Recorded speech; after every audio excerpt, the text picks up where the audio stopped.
ये election commission of Modi बन चुका है, इलेक्शन कमीशन ऑफ मोदी। और जो BEL है, भारत इलेक्ट्रॉनिक्स लिमिटेड, ये BEL बन गया है बीजेपी इलेक्ट्रॉनिक लिमिटेड।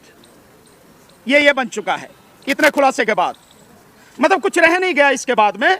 एक सीनियर IAS ऑफिसर जो सेक्रेटरी लेवल पर, सेक्रेटरी से ऊपर कुछ नहीं होता IAS में, वो ये खुलासा कर रहा है। उसने चिट्ठी लिखी है बाकायदा, जाके देखेंगे आपको सब कुछ नेट पे मिल जाएगा।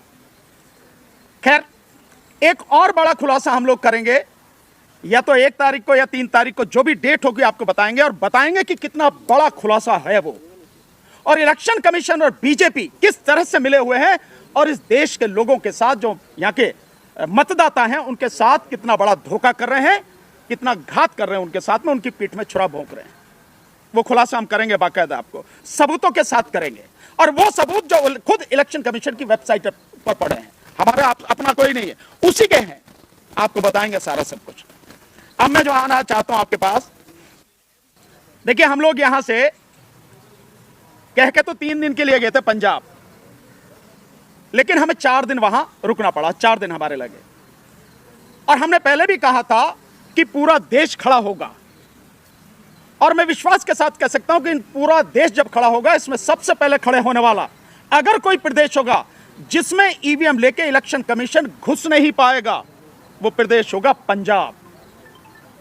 मैं क्यों कह रहा हूं आपको इस आधार पर कि मैं जब गया यहां से, तो पहली मीटिंग पटियाला में एक बहुत मजबूत साथी हैं जो एडवोकेट हैं, और बहुत ही लड़ने वाले, संघर्ष करने वाले साथी हैं, प्रभजीत पाल सिंह। वो हमारी टीम के, जो पंजाब की जो स्टेट की टीम है, उसके हमारे कोऑर्डिनेटर हैं। और वहां बहुत बड़ी संख्या में वकील, और साथ में किसान संगठन, जिसमें 2 संगठन बहुत मुख्य रूप से, एक कीर्ति किसान यूनियन, उसके जो लीगल सेल के साथी हैं रमिंदर पटियाला, वो उसमें उपस्थित थे, और एक इन सबको इकट्ठा करने में जिनकी बहुत बड़ी भूमिका, वो थे बूटा सिंह सादीपुर, जिनकी अखिल भारतीय किसान यूनियन सादीपुर जो है, वो उसमें शामिल थे।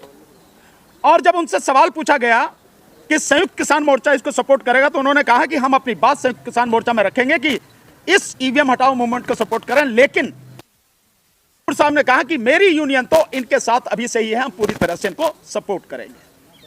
उसके बाद जालंधर पहुंचे शाम को, वहां बहुत बड़ी संख्या में एडवोकेट्स, और साथ में एक इंसाफ काउंसिल करके एक बनाई हुई है उन्होंने, एक ऑर्गेनाइजेशन, जिसमें 62 जो अलग अलग ऑर्गेनाइजेशन से वो जुड़े हुए हैं, वहां पर थे। बहुत जबरदस्त मीटिंग, और वो हमारे साथ पूरी तरह से उन्होंने हमें सपोर्ट किया। उसके बाद हम अगले दिन गए पठानकोट। तो आपने वीडियो देखी भी होंगी, पठानकोट में राजेवाल साहब के, जो आदरणीय बलबीर सिंह राजेवाल साहब, जो उनका किसान, भारतीय किसान यूनियन है, उसके साथी वहां पर थे। सादीपुर साहब की जो यूनियन है, उनके साथी थे, और ट्रैक्टर रैली में हम लोगों ने भाग लिया, और उनका पूरे पठानकोट से जितने भी वो हैं, उनका सपोर्ट हमें मिला। उसके बाद हम लोग गुरदासपुर आए। गुरदासपुर में एक बहुत बड़ा गुरुद्वारा है, बहुत बड़ा गुरुद्वारा है, और किसान मोर्चा में वो, उनका पूरा सपोर्ट हमें मिला है। साथ में गुरदासपुर में अलग अलग ऑर्गेनाइजेशन, जैसे वहाँ पे एक अंबेडकर मिशन एक ऑर्गेनाइजेशन है, वहाँ पे BSP के भी जो लोग थे, वहाँ पे भीम आर्मी के भी साथी थे, और इसी तरह वो भी हमारे साथ खुल के साथ आ गए। इसके बाद में हम चंडीगढ़ पहुँचे। तो चंडीगढ़ में जो हमें सपोर्ट मिला है, बहुत ही सम्मानित और एक संस्था है जो ऑल ओवर इंडिया जिसका ऑर्गेनाइजेशन है, और उसमें मैक्सिमम रिटायर्ड फौजी हैं। उस संस्था का नाम है केंद्रीय श्री गुरु सिंह सभा। इन्होंने बाकायदा चंडीगढ़ में, वहां जहां इनके ऑर्गेनाइजेशन का इनका ऑफिस है, वहां पे हमारी मीटिंग कराई, और पूरी तरह से इन्होंने हमें सपोर्ट किया। वहीं पे हमें पता लगा कि 28 तारीख को संयुक्त किसान मोर्चा की मीटिंग यहां पे होने वाली है चंडीगढ़ में। तो इसलिए हम वहां रुके, लेकिन बाद में पता लगा कि वो शिफ्ट होगी लुधियाना। तो लुधियाना शिफ्ट जब हुई, तो हम रास्ते में चंडीगढ़ से लुधियाना जाते हुए आदरणीय बलबीर सिंह राजेवाल साहब, उनका घर है समराला में, हम मिलते हुए समराला में वहां पहुंचे, और बहुत ही सम्मान उन्होंने हमारा किया, और उन्होंने कहा कि आप लोग देश को बचाने की लड़ाई लड़ रहे हैं, इससे बड़ी कोई लड़ाई हो नहीं सकती। और उन्होंने विश्वास दिलाया कि संयुक्त किसान मोर्चा की जो मीटिंग हो रही है लुधियाना में, उसमें प्रस्ताव पास कराएंगे। और उन्होंने ये प्रस्ताव पास कराया, जो आप देख रहे हैं वहाँ के म्यूजियम में जो छपा।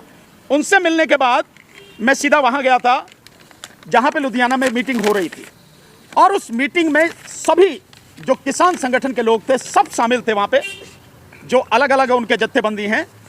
उन्होंने मुझे बोलने का मौका दिया और मैंने उनसे साफ कहा, जो 3 काले कृषि कानून थे वो भी देश को बचाने के लिए आपने लड़ाई लड़ी, और ये उससे बड़ी लड़ाई है। इस लड़ाई में भी आपका साथ हमें चाहिए, और अगर आप साथ नहीं देंगे तो देश बचेगा नहीं, और आप जितनी भी मीटिंग कर रहे हैं वो भी कुछ हासिल होगा नहीं। अगर ईवीएम नहीं हटी तो मोदी जीत के आएगा और फिर आप कुछ नहीं कर सकते।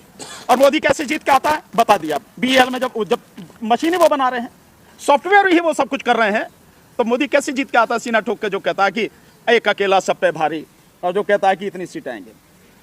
मोदी है तो मुमकिन है। हाँ, मोदी है तो मुमकिन है, बिल्कुल। हाँ, राज्यपाल साहब ने क्या मतलब, न्यूज़पेपर ने जो न्यूज़ छापी है मैं के सुनाता हूं। राज्यपाल ने कहा कि 16 फरवरी के बंद के बाद 18 फरवरी को संयुक्त किसान मोर्चे की अगली रणनीति अपनाने के लिए एक और बैठक होगी। संयुक्त किसान मोर्चे ने सुप्रीम कोर्ट के वकील भानु प्रताप सिंह की अगुवाई में चलाई गई मुहिम की हिमायत करते हुए कहा कि आने वाले लोकसभा चुनाव में ईवीएम का प्रयोग न किया जाए, क्योंकि इन मशीनों पर लोगों का भरोसा उठता जा रहा है। इस तरह से उन्होंने हमें सपोर्ट किया है। और राज्यपाल साहब ने एक और मुझे विश्वास दिलाया। उन्होंने कहा कि जो नेशनल बॉडी की हमारी मीटिंग होगी, जिसमें पूरे देश भर के जो है साथी शामिल होंगे, हर प्रदेश से अलग अलग, उसमें भी बाकायदा वो हमारे इस आंदोलन के पक्ष में प्रस्ताव पास कराएंगे। तो मैं समझता हूं ये हमारी एक बहुत बड़ी जीत है।